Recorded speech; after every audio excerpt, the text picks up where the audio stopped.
Oh, good morning, Asa. Definitely way late on making this video.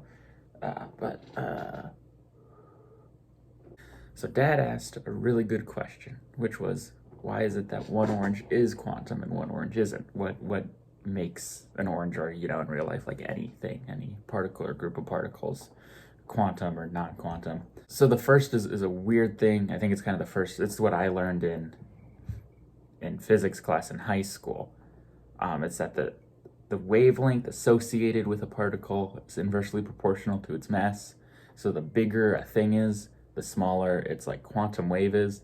But that doesn't make much sense, especially without mathematics. But in that way, you could kind of think of it as like, if a dinghy makes waves about the size of it, which is like an electron is like an electron or a photon, it would be moved quite a lot by those waves. Where if you imagine a tanker in an ocean of really tiny waves, that's not gonna move at all, even though it's not the wave pushing things. So like that's just like an intuitive description.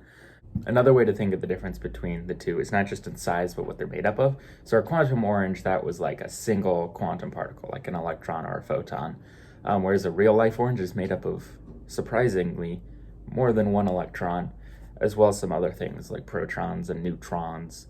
So our quantum orange has a single wave function, and maybe it's got like a 1 in 100,000 or a 1 in a million chance of being like weird way off the grid, a position like you wouldn't expect at all. So if an orange is made up of, uncountable number of these particles, it's countable, but I'm going to say uncountable because I'm not going to Google how many electrons are in an orange.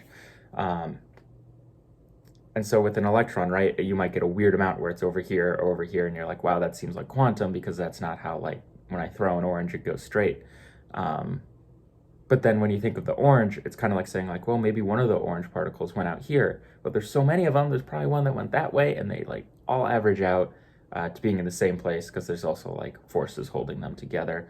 And it just becomes like, oh, that 1 in 1 million chance is now, not only do I need one particle to hit that 1 in 1 million dice roll, but I need all the particles of my orange, or like a significant amount, to do that. And that doesn't happen because statistics. It's like trying to roll a 6 on a dice versus trying to roll a 6 on 4 dice in one roll.